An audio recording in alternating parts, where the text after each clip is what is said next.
It's late at night in the city of Chicago, and a police car is speeding like crazy toward the hospital because one of the officers has been shot. He's immediately rushed into surgery and the staff goes to call Paul, the best surgeon in the hospital.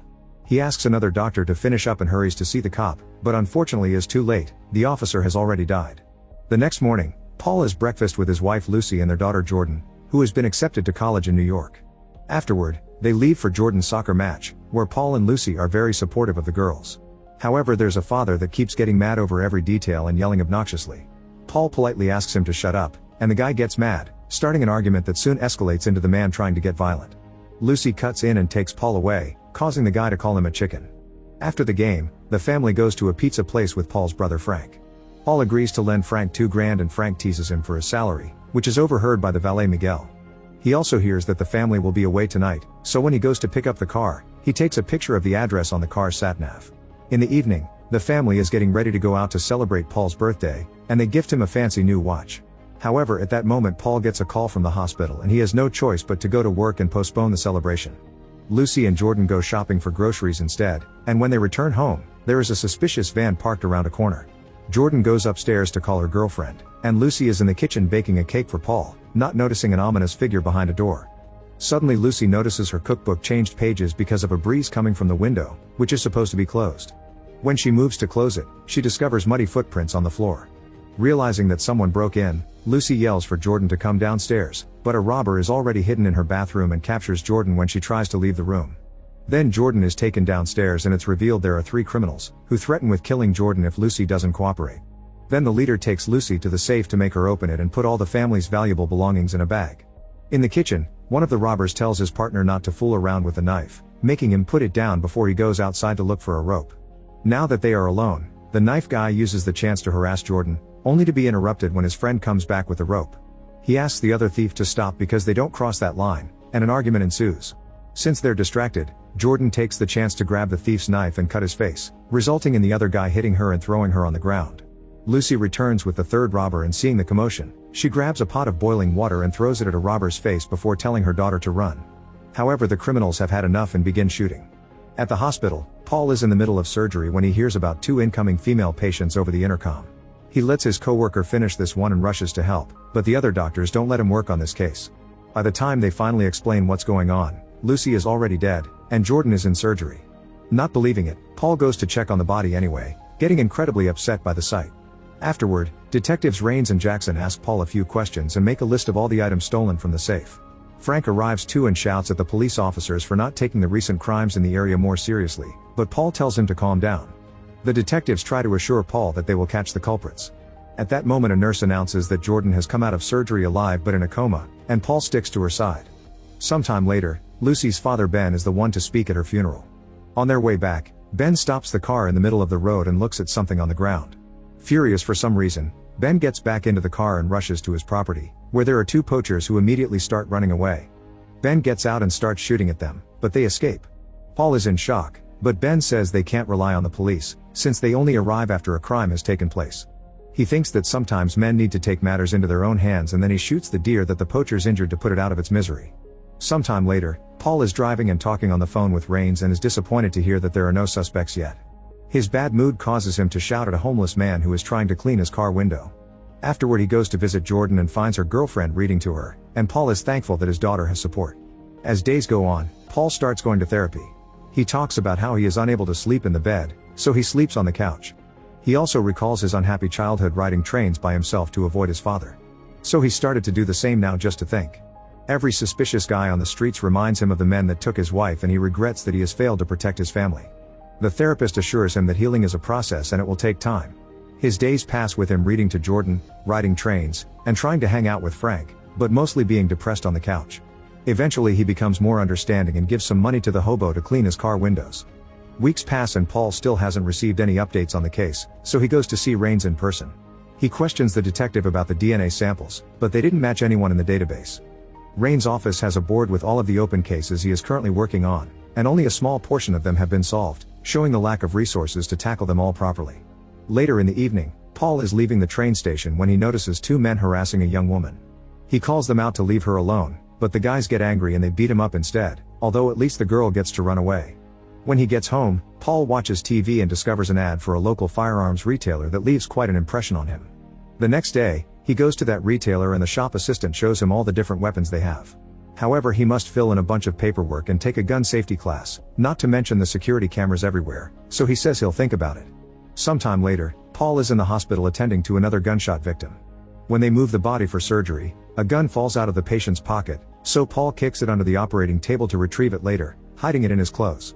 When Paul gets home, he tries to shoot the gun for the first time, but the bullet bounces and he realizes he has to learn more. For the next few days, Paul spends all his free time watching gun tutorials and learning how to handle the gun. After lots of practice, his aim becomes decent enough. One day, Paul is called to the ICU and finds out Jordan has had a seizure. Her condition keeps getting worse and it's unlikely that she'll survive. Noticing how her body has been strapped to the bed for safety, Paul becomes enraged because his daughter is in handcuffs but not the criminals that did this. His sanity finally snapping, Paul waits for nighttime to take the gun and starts walking through a rough area of Chicago while hiding his face with a hoodie. When he sees two men trying to steal a woman's car, he calls them out, but they jump in the car and shoot at him. As Paul rolls over to dodge the bullets, the criminals drive off, but Paul quickly recovers and shoots the driver, making them crash. A piece of glass falls off and hurts Paul's hand in the process. The other guy gets out of the car and starts blindly shooting too, so Paul hides behind a car and waits for the right moment to shoot him on the head, unaware that a woman at a window has filmed the whole thing. After adding a second shot just in case and telling the victim to run away, Paul admires the driver's last breath and leaves the scene, throwing his hoodie in the garbage before taking the train. When he gets home, he uses his medical knowledge to take care of his own wound and goes to sleep. He keeps having dreams about what he did, but the medicine the therapist gave him helps him sleep. Moments later, Rains and Jackson come to take statements. The woman that almost got robbed is incredibly grateful, but the one that recorded everything thinks he was cold and brutal. Unfortunately, Paul's face is not visible in the video, but the woman has already posted it on the internet anyway. The detectives watch it too and notice that the shooter has wounded his hand. The next morning, Paul sees the video of himself and is impressed by his own actions, so the guilt that brought nightmares disappears. The video soon goes viral and the media begins discussing if what he did was wrong or not, since he saved a person but he was also playing vigilante. This fame earns him the nickname the Grim Reaper. At the hospital, Paul wears band-aids on his hand to make it look smaller, and whenever cops walk by, he hides his hand in his pocket. In the afternoon, he helps a young boy, who was the victim of a shooting by a local criminal. By being gentle and understanding, he gets the boy to admit he was shot by a dealer known as the Ice Cream Man. He also gets his address from his chart. After work, Paul steals a hoodie from the hospital laundry and goes to the boy's shady neighborhood, where he finds the Ice Cream Man chilling on the street. Paul wastes no time and shoots the guy before running away, and the locals take the chance to steal everything from his little cart. Moments later, the detectives arrive at the scene and again they hear stories about a man in a hoodie. Rains notices some kids reenacting the shooting and notices the boy is using his left hand. By comparing it to the viral video, he figures that it was probably the same the Grim Reaper from last time. The next, the media is going crazy over the Grim Reaper attacking again, and Paul watches the news with pride. At the police station, the superior yells at the detectives for allowing some vigilante to go around shooting criminals, worried that others may start copying him. However, their only clues are that the shooter is left-handed and that he doesn't handle weapons well. Meanwhile, Paul goes for another therapy session, and the therapist tells him he looks a lot better, so he should keep doing whatever he's doing. Some days later, Paul is operating on another gunshot and he's shocked to discover it's Miguel. He also notices his watch on his wrist. Paul's attempts at saving him aren't very enthusiastic, and Miguel ends up dying on the operating table. Then Paul uses the chance to go to the ambulance and steal Miguel's phone, then he unlocks it with Miguel's cold finger. After also taking his watch, Paul hides in his office and begins to look through Miguel's pictures, feeling disgusted when he sees a photo of the inside of his car. He digs a little more and finds a picture of a liquor store, which is actually a front for selling stolen goods. Paul considers calling the detectives, but in the end he decides to do the investigation himself. When Frank comes to see him, Paul cancels his plans and tries to get his brother's attention away from the wound on his hand. In the evening, Paul picks up another hoodie from the hospital's laundry and goes to the liquor store, where he makes up a story about being a friend of Miguel's. However, the owner notices the hospital label on the hoodie and sneakily sends a text to another criminal called Fish, telling him to come over. Then the man reaches for a revolver, but Paul sees this in the mirror and immediately nails his hand with a bar dart before demanding to see all the stolen things he resells. Held at gunpoint, the owner takes him to a safe in the back, where Paul finds all the valuables stolen from his house. At that moment, Fish arrives and tries to shoot Paul, but he sees him on the security cameras and dodges, so the bullet kills the owner instead. Fish opens fire like crazy, and Paul has to hide to reload his gun. When Fish accidentally slips on the blood, Paul takes the chance to grab a guitar and hit Fish with it before pushing some furniture on the floor. Fish dodges just in time and runs back to the bar, but Paul uses the cameras to shoot Fish in the leg to make him fall. Then he steps on Fish's leg to ask him who killed Lucy, and Fish reveals it was a mechanic named Joe, saying that his address is on his phone. As Paul picks the phone up, Fish kicks him to the ground, hitting a shelf in the process. Then Fish stands up and aims his gun, but a bowling ball falls from the shelf on his head and he's knocked down, giving Paul the chance to shoot him with his own gun. Paul then quickly grabs the security hard drives and leaves, but his ring falls on the ground on his way out. When he gets home, he watches a video to learn how to destroy the drives with a drill. The next day, the media goes even crazier over the Grim Reaper, and anyone that saw him becomes viral. At the hospital, Paul steals some syringes and medicine, and he's suddenly visited by Rains and Jackson. They show him a picture of Fish and also the ring, which Paul confirms is his. The detectives think the ring had also been stolen, so they only came to give Paul the goods news, since this means they can finally advance the case. After they're gone, Paul destroys Fish's phone. Later, Paul goes to visit Joe. He sneaks into the shop while Joe is under a car and takes him by surprise, knocking him out with a wrench. When Joe wakes up, he's tied under the car, and Paul begins hurting him to make him give up information. After giving him an injection, he makes a deep cut, then he pours brake fluid on the wound to cause unbearable pain. After lots of suffering, Joe explains that the guy that killed Lucy was called Knox, but nobody goes to him. You wait for him to come to you. Paul thanks Joe for the intel and releases him, but on his way out, he pulls at a chain to make the car fall on top of Joe to kill him. The next day, the detectives go to see Frank. They've realized all the guys the Grim Reaper is killing are the ones that killed Lucy, so they want to see his hand. Meanwhile, Paul is in the hospital visiting Jordan and sees on the news that copycats are already killing people using the Grim Reaper story. At that moment, Paul gets a call from Knox, who asks him to meet at a club in 30 minutes. While Paul leaves for the club, Frank goes to Paul's home and lets himself in after no one answers the bell. When he enters the basement, he sees all the ammunition and the signs of Paul's depressed life, finally realizing he is the Grim Reaper. Paul goes to the very crowded club and messages Knox saying he's there. Knox tells him to meet in the bathroom, so Paul makes his way there and calls Knox's cell. Following the ringing of the phone, he kicks open a stall, only to find a phone there. At that moment, Knox appears from behind, and while using a civilian as a shield, he starts shooting like crazy, killing random people without a care. Paul gets hurt too and hides in the stall as he begins shooting too, managing to hurt Knox back. Then he shoots the power box, and when the lights go out, he blends in with the panicking crowd to escape. Moments later, the detectives get a call about the club shooting and go to the hospital, where one of the victims claims he saw the shooter. This victim turns out to be Knox, who offers many details and causes the detectives to go to Paul's office next, but he isn't there. Meanwhile, Paul hides in another hospital room and fixes his latest wound with some glue and a stapler, which hurts terribly. Then he goes home and finds Frank there, who confronts him about how crazy he's become.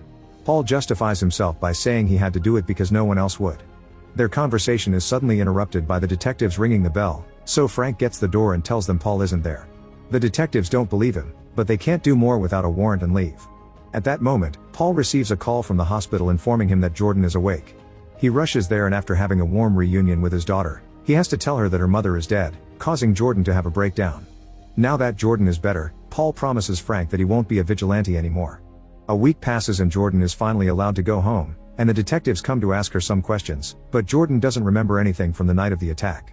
When she and Paul enter the elevator, Knox joins them, and Paul ignores him for safety. Knox makes small talk with Jordan, and when they leave, Knox says he'll see them around. Seeing this as a threat, Paul goes back to the gun store and buys some weapons legally. Later in the evening, Jordan gets ready for bed after dinner, however Paul suddenly sees something outside and tells her to get under the stairs and call 911. At that moment, a man enters through the back door and goes to Paul's room to shoot at the figure on the bed, but they're just pillows. Another henchman follows the noise of a running shower, but this is also a trap and Paul shoots him in the head. When the first guy comes to check on him, Paul is hidden next to the body and quickly shoots again, causing the guy to fall to the first floor. Then Paul hears a noise in the basement and goes down, but Knox surprises him and shoots him in the shoulder, making him fall on the couch. At that moment, Jordan comes out of the stairs and screams, which distracts Knox. Paul uses this chance to hit a button on his table to reveal a hidden weapon and uses it to finally kill Knox. When the police finally arrive, Paul tells the detectives that he got all his injuries tonight and that he acquired all his weapons legally after Jordan woke up to protect her from getting hurt again. He also says he'll give his weapons up, implying he's done with being a vigilante. The detectives don't believe him, but they're satisfied with the results and decide to let the matter go. Sometime later, Paul drops Jordan off at college in New York City, where her girlfriend is already waiting. As he is heading back to his car, Paul sees a man steal a bag from a bellhop's cart, and he can't help calling him out as he points a finger gun at him. Make sure to subscribe and turn on notifications so you can watch more videos like this. Thanks for watching.